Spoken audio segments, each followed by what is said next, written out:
احترام دوستوں بزرگوں، آقا صلی اللہ علیہ وسلم نے ارشاد فرمایا الطہور شطر الایمان، صفائی ایمان کا حصہ ہے، الطہور نصف الایمان، صفائی آدھا ایمان ہے۔ آج اگر ہم غور و خوض کرتے ہیں تو ہر انسان چاہتا ہے کہ میرا مکان صاف ستھرا ہو، میری گاڑی صاف ستھری ہو اور میرا رنگ صاف ستھرا ہو، جو میں نے کپڑے پہنے ہیں یہ صاف ستھرے ہوں، میرا جوتا صاف ہو۔ ہم اس ظاہری صفائی کے چکر میں پڑ گئے اور اپنے دل کو صاف کرنا بھول گئے۔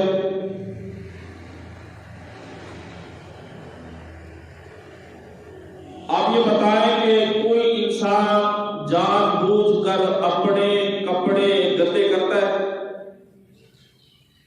جب وہ بالغ ہو جاتا ہے، باشعور ہو جاتا ہے، جان بوجھ کر ایسی چیزیں کپڑوں کے اوپر ڈالے، جان بوجھ کر کے کپڑے گندے ہوں، میرا خیال ہے کہ کوئی عقل مند بندہ ایسا کبھی فیل کرنے کے لیے کوئی بھی تیار نہیں کہ جان بوجھ کر سمجھدار عاقل بالغ اپنے کپڑے خود گندے کرے۔ ایسا دنیا میں ایک بھی نہیں، یا تو وہ بچہ ہو سکتا ہے یا پاگل ہو سکتا ہے۔ عقل مند بندہ جان بوجھ کر اپنے کپڑے گندے نہیں کرتا۔ جب جان بوجھ کر اپنے کپڑے گندے نہیں کرتا تو آپ یہ بتائیں پھر بھی کپڑے گندے ہو جاتے ہیں۔ صبح انسان صاف ستھرے کپڑے پہنتا ہے، شام کو میلے ہو جاتے ہیں،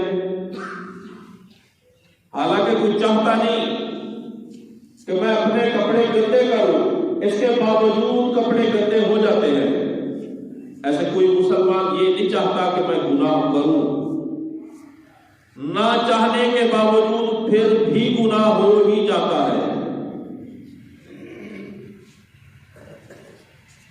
تو کپڑوں کی صفائی کے لیے تو اگلے دن ہم اور دھلے ہوئے کپڑے پہن لیتے ہیں، اسے استری بھی کروا لیتے ہیں۔ کبھی ہم نے دل کے بارے میں سوچا کہ یہ گندا ہو گیا، کوئی سیاہ ہو گیا، داغ لگ گئے، تو اسے بھی پاک صاف کر دیا جائے۔ جیسے ہم یہ نہیں چاہتے کہ ہمارے کپڑے گندے ہوں، اس کے باوجود کپڑے گندے ہوتے ہیں اور اس کا حل دھلائی ہے، کپڑوں کی صفائی ہے۔ ایسے کوئی مسلمان یہ نہیں چاہتا کہ میں گناہ کروں، گناہوں والی زندگی میں بسر کروں، اس کے باوجود اس ماحول میں رہتے ہوئے آنکھوں کے نظر کی وجہ سے، کانوں کے سننے کی وجہ سے، بولنے کی وجہ سے، ہاتھوں کی وجہ سے نہ چاہتے ہوئے گناہ ہوتے ہیں، جس کی وجہ سے دل سیاہ ہوتا ہے۔ تو جیسے ہم کپڑوں کا حل ہے کہ کپڑوں کو دھو لیتے ہیں، ایسے ہی اہتمام کے ساتھ ہمیں چاہیے کہ ہم اللہ تعالیٰ سے معافی مانگے، توبہ کر کے روزانہ ہم اپنے دل کو دھو ڈالیں۔ روزانہ کپڑے بھی دھلے ہوئے اور روزانہ دل بھی دھلا ہوا، مسلمان کی یہ شان ہے کہ کپڑے بھی صاف ستھرے۔ الطہور شطر الایمان، صفائی ایمان کا حصہ ہے، اپنا چہرہ بھی دھلا ہوا۔ اسی وجہ سے اللہ رب العزت نے 5 بار نماز پڑھنے کا حکم دیا کہ یہ 5 مرتبہ وضو کریں گے، اپنے چہرے کو دھوئیں گے، ہاتھوں کو دھوئیں گے، پاؤں دھوئیں گے اور ان کا جسم صاف ستھرا ہو جائے گا۔ اور کپڑے کا پاک ہونا شرط کرا دیا کہ پاک کپڑے پہن کر میرے دربار میں آنا، مسجد میں پاک کپڑے پہن کر آنا، پاک کپڑوں کے ساتھ پاک جگہ پر، صاف جگہ پر کھڑے ہو کے نماز ادا کرنا۔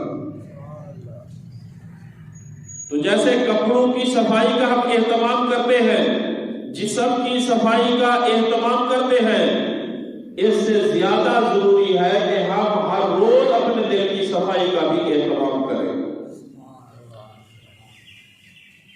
آقا صلی اللہ علیہ وسلم نے ارشاد فرمایا، الا خبردار، جسم کے اندر ایک ٹکڑا ہے انسان کا پورا جسم ٹھیک ہوتا ہے، اگر وہ ٹکڑا گوشت کا خراب ہوتا ہے انسان کا پورا بدن خراب ہوتا ہے۔ آقا صلی اللہ علیہ وسلم نے فرمایا الا وحی القلب، خبردار وہ دل کا ٹکڑا ہے، اگر یہ دل کا ٹکڑا ٹھیک ہوتا ہے تو انسان کا پورا وجود ٹھیک ہے۔ گویا کہ اسی دل کے ٹکڑے کو پھیلا کر پوری کائنات کو بنا دیا گیا، جب پوری کائنات کو واپس سمیٹے تو وہ دل بن جائے گا۔ ایسے کوئی انسان جیسے یہ نہیں چاہتا کہ میرے کپڑے گندے ہوں، اس کے باوجود کپڑے گندے ہوتے ہیں، اور اس کا حل کیا ہے؟ کپڑوں کی دھلائی ہے۔ کوئی مسلمان یہ نہیں چاہتا کہ میرے سے گناہ ہو، اس کے باوجود گناہ ہوتے ہیں، گناہوں کی وجہ سے دل سیاہ ہوتا ہے، اور دل کی سیاہی کو دور کرنے کا طریقہ اللہ سے معافی مانگنا ہے۔ ایسے ہی کوئی بندہ یہ نہیں چاہتا کہ میں بیمار ہو جاؤں، کوئی انسان یہ تو نہیں چاہتا کہ میں بیماری میں مبتلا ہو جاؤں، اس کے باوجود ہاسپٹل بھرے ہوئے ہیں، انسان بیمار ہوتے ہیں نہیں ہوتے؟ چاہتا کوئی بھی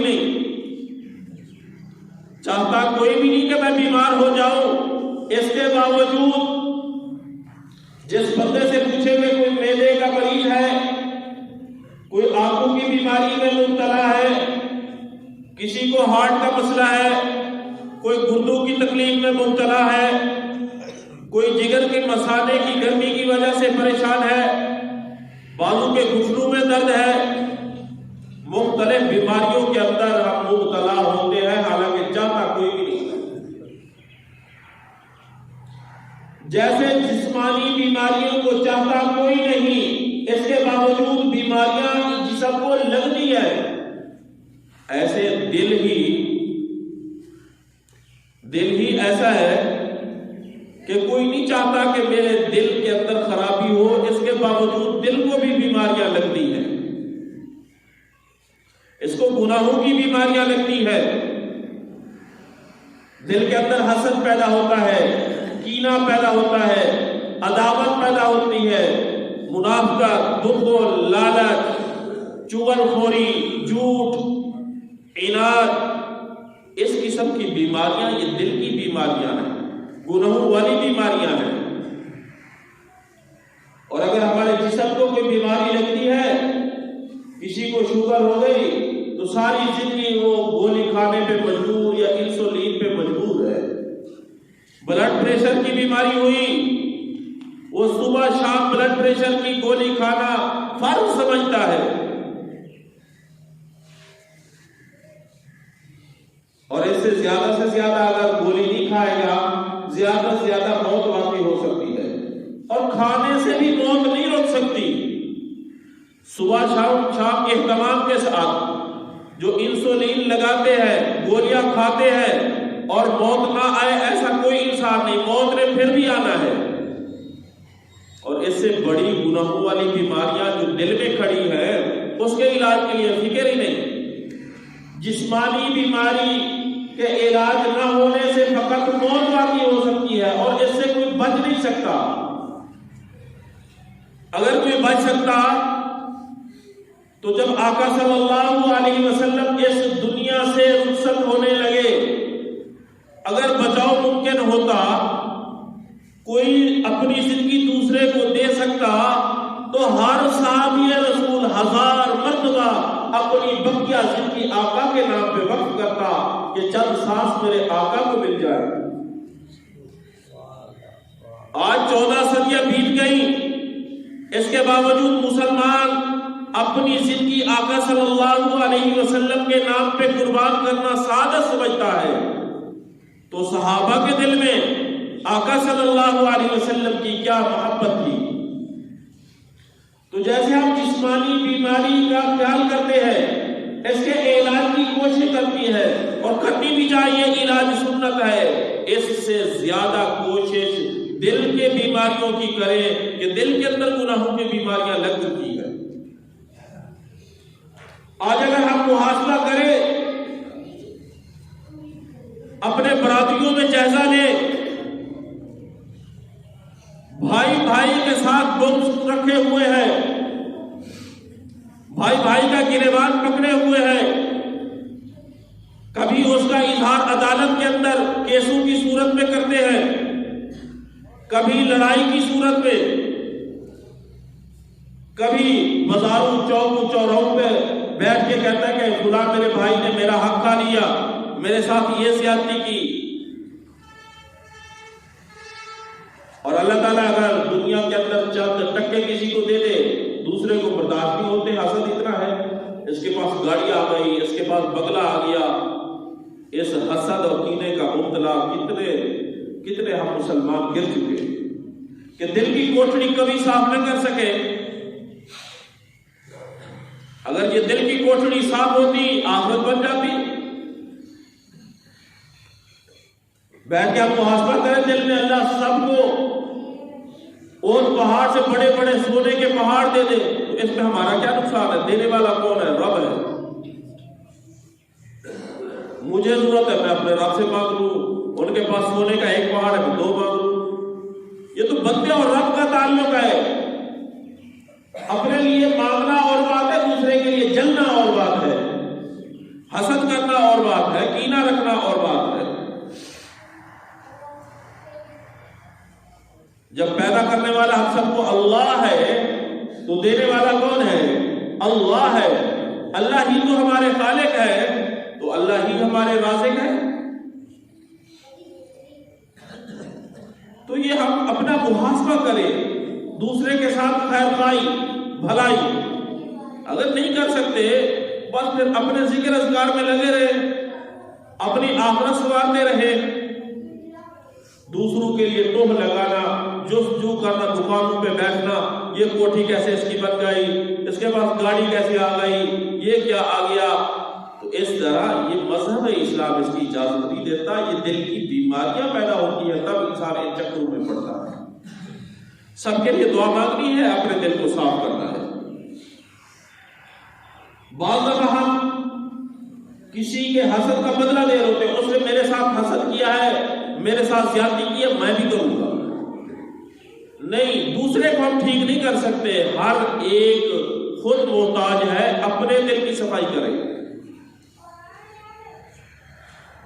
ہر ایک اپنی گندگی کو خود دھوئے۔ ہم واش روم جاتے ہیں، اپنی گندگی کو ہر بندہ خود صاف کرتا ہے، اور جب بات آتی ہے دل کی، آگے فلاں ٹھیک ہو جائے نا، وہ میرے حق میں برا ہے، چھوڑو اسے۔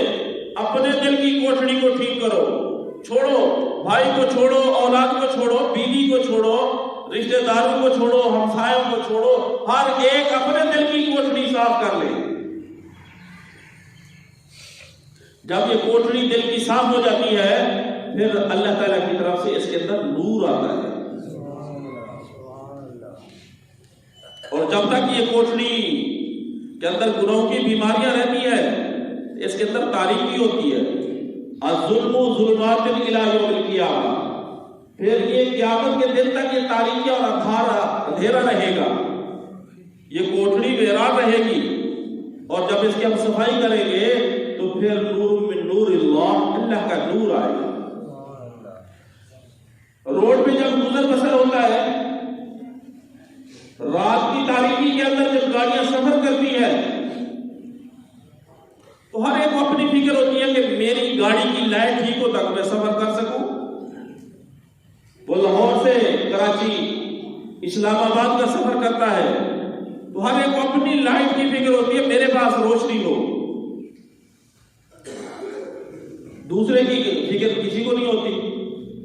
تو اسی طرح دل کی صفائی، ہر ایک اپنی فکر میں لگ جائے کہ میرے دل کی کوٹڑی صاف ہو جائے اور میرے دل میں اللہ کا نور آ جائے، میرا دل روشن ہو جائے، میرا دل روشن ہو جائے، پھر اس روشنی میں میں زندگی گزاروں، اور پھر یہ قیامت تک اللہ کا نور میرے دل میں رہے۔ جب اللہ کا نور دل میں آ جاتا ہے، پھر اس دنیا کی محبت کم ہو جاتی ہے۔ آج وجہ یہ ہے کہ ہمارے دل میں دنیا کی محبت، چیزوں کی محبت اتنی بیٹھ گئی کہ اللہ کی محبت کو ہم نے یاد نہیں کیا۔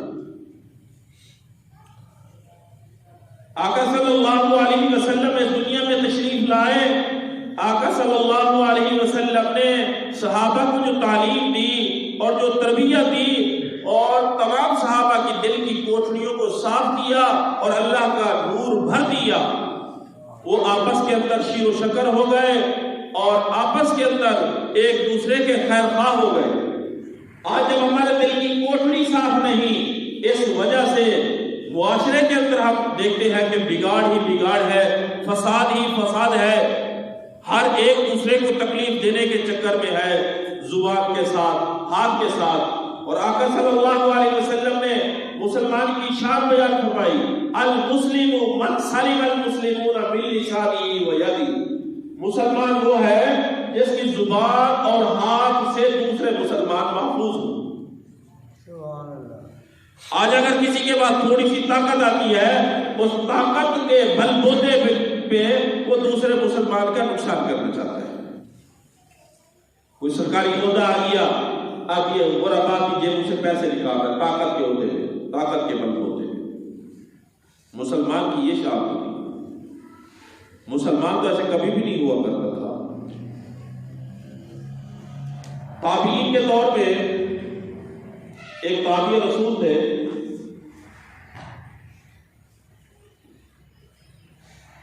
وہ سفر پہ جایا کرتے تھے، باہر سے اجناس لے کے آیا کرتے تھے، گویا کہ وپاری قسم کے تھے۔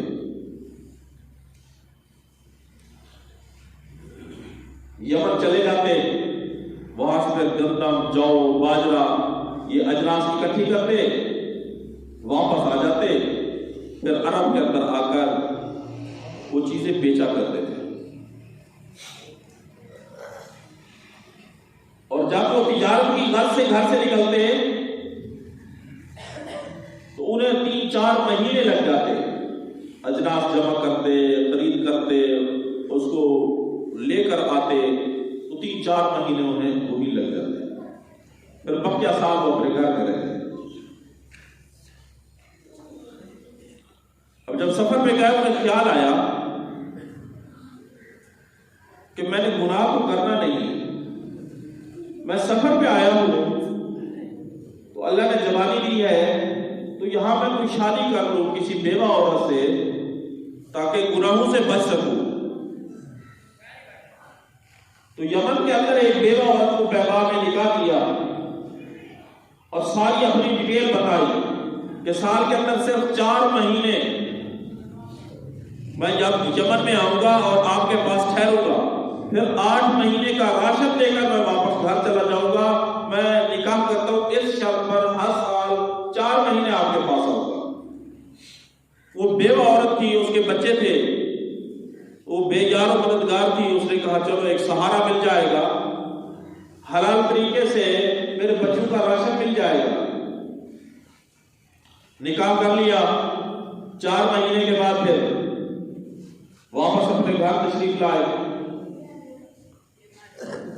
اب چونکہ بیوی جو ہے خاوند کے قریب قریب رہتی ہے، اب اسے محسوس ہوا کہ پہلے یہ تجارتی سفر سے واپس آتے تھے کیفیت اور تھی، اب اس کیفیت کے ساتھ یہ نہیں لوٹے۔ تھوڑا تھوڑا شک ہو گیا، آئندہ سال پھر سفر پہ گئے، پھر 4 مہینے کے بعد واپس آئے۔ اب اسے یقین سا ہو گیا کہ یہ لگتا ایسے ہے کہ کوئی گڑبڑ ہے، لیکن اس نے کوئی بات نہ کی کہ شک کی بنیاد پہ میں کیا بات کروں۔ اس نے ایک بڑی عورت کو پیسے دیے کہ یہ خرچہ ہے اور تو یمن جا کے حالات کا جائزہ لے کے مجھے بتا۔ بوڑھی عورت گئی اور وہاں حالات کا جائزہ لیا، پتہ چلا فلاں مکان بھی اس نے لیا ہوا ہے اور نکاح کیا ہوا ہے، اس کی بیوی ہے، یہاں رہتی ہے، جب یہ تجارت کے لیے آتے ہیں 4 مہینے یمن میں اپنی بیوی کے پاس ٹھہرتے ہیں، پھر 4 مہینے کے بعد پھر واپس آ جاتے ہیں۔ اب پھر وہ سفر کر کے واپس آئے تو بیوی بڑے حوصلے والی تھی، پھر بھی کوئی بات نہیں۔ اللہ کا کرنا یہ ہوا کہ وہ تابعی رسول دل کے عارضے کی وجہ سے فوت ہو گئے۔ اب جائیداد تقسیم ہوئی. اب شرعی مسئلہ یہ ہے کہ اگر کسی کی 2 بیویاں ہوں تو جو 8واں حصہ نکلتا ہے نا وہ دونوں میں تقسیم کر دیا جاتا ہے. 4 ہو تو 4 میں کر دیا جاتا ہے. 1 ہو تو 1 کو مل جاتا ہے. اب جو اسے 8واں حصہ آیا تو 4 بوریاں دینار کی ملی اس کو. 4 بوریاں دینار کی. اب اسے بوڑھی عورت کے ذریعے پتہ چل چکا تھا کہ یمن میں بھی اس کی ایک بیوی ہے. تو دل کی کوٹھڑی اتنی صاف تھی کہ اس نے اس بوڑھی عورت کو بلایا اور 4 بوریوں میں سے 2 بوریاں اسے دی کہ جاؤ آپ جہاں دیکھ کے آئی تھی نا کہ اس کی گھر والی وہاں رہتی ہے یمن میں, تو مجھے 4 بوریاں وراثت ملی ہے, 2 بوریاں یمن میں جا کے اس کے گھر دے کے آؤ اور بتاؤ کہ گھر والی نے بھیجی. اب اس نے دینار کی 2 بھری ہوئی بوریاں لی اور یمن کا سفر کیا. جب وہاں پہنچی بوڑھی عورت جب وہاں پہنچی تو سارا ماجرا سنایا کہ مجھے پتہ چلا تھا آپ کا نکاح ہو گیا فلاں بندے سے اور وہ اللہ کو پیارا ہو گیا, اس کی وراثت تقسیم ہوئی ہے اور اس کی جو بیوی رہتی ہے مدینہ طیبہ کے اندر تو اس کو 4 بوریاں دینار کی ملی ہے. 4 بوریاں. تو اس نے 2 بوریاں اپنے پاس رکھی ہے اور 2 بوریاں آپ کے لیے یہاں یمن بھیجی ہے.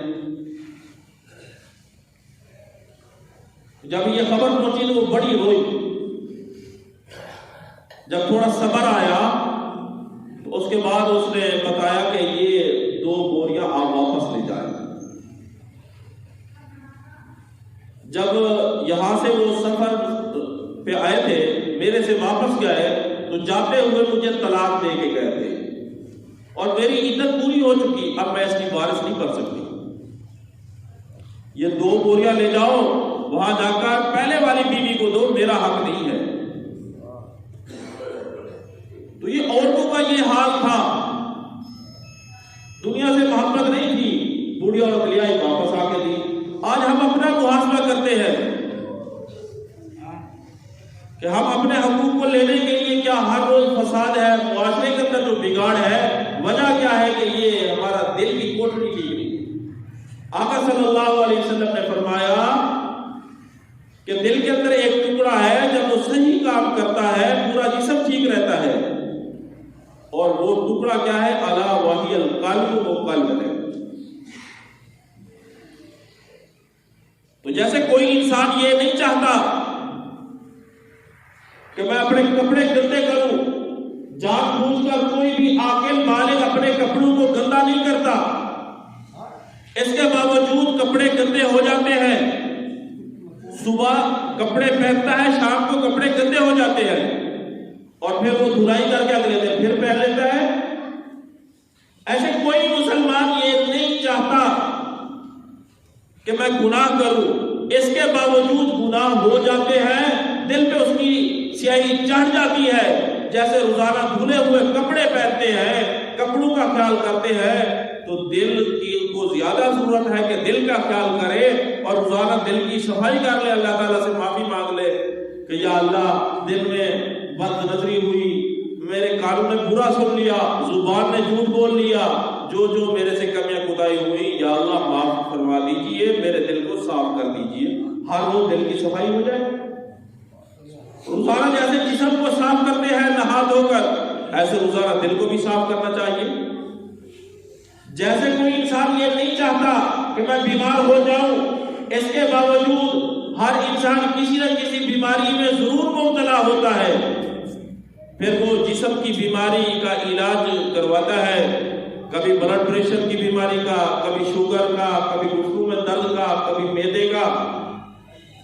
تو ایسے ہی ہمارے دل کو بھی گناہوں کی بیماریاں لگتی ہے, حسد ہے, کینہ ہے, بغض ہے, عداوت ہے. تو ان کے علاج پہ زیادہ توجہ دینی چاہیے کہ دل کی کوٹھڑی صاف ہو جائے. جب دل کی کوٹھڑی صاف ہوتی ہے اللہ تعالیٰ اپنے نور سے دل کو بھر دیتے ہیں, پھر اس نور کے اندر وہ زندگی بسر کرتا ہے, پھر آخرت کے اندر بھی یہی نور کام آتا ہے. اگر دل کی کوٹھڑی کو صاف نہ کیا تو پھر وہ تاریکی کی زندگی گزارتا ہے.